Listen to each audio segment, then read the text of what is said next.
ভাই ডিম আছে? হ্যাঁ, ভালো এবং ফাটা দুটোই আছে। আপনি কোনটা নেবেন বলুন?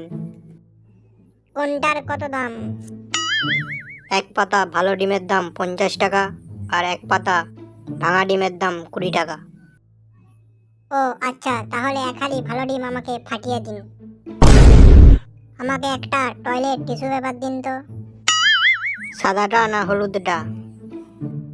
সাদাটা দিন, বাড়িতে ব্যবহার করলে এমনিই হলুদ হয়ে যাবে। দাদা আমাকে একটা জলের বোতল দিন তো। এই যে, এই নিন বোতল।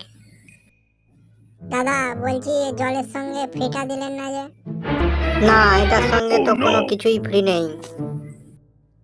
আপনি আমাকে কি বলদ মনে করেন?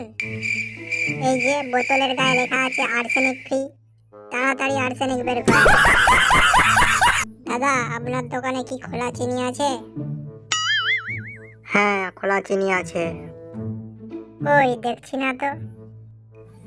ওই যে ওই বস্তাটার ভেতরে আছে। কিন্তু আপনি তো ওই বস্তার গায়ে লবণ লিখে রেখেছেন।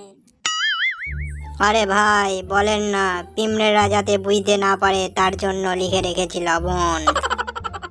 দাদা বউকে কিভাবে ম্যানেজ করতে হয় এই বিষয়ে একটি বই দিন তো। সরি ভাই, আমরা রূপকথার গল্প বিক্রি করি না। দাদা 10 কেজি চাল দিন তো। এই নিন আপনার 10 কেজি চাল। আচ্ছা দাদা একটা কাজ করেন, ওই 10 কেজি চালের বদলে আমাকে ডাল দিয়ে দিন। আচ্ছা এই নিন। আচ্ছা দাদা তাহলে আমি চললাম। ও ভাই, টাকাটা তো দিয়ে যান। দাদা বলছি কিসের টাকা? আপনার কি কিছুই মনে নেই? আপনি যে এই ডাল নিলেন। কিন্তু দাদা আমি তো চালের বদল ডাল নিলাম। তাহলে চালের টাকাই দিন। কিন্তু আমি তো দাদা ডাল নিয়েছি, চাল নিইনি। ও, আই এম সো সরি।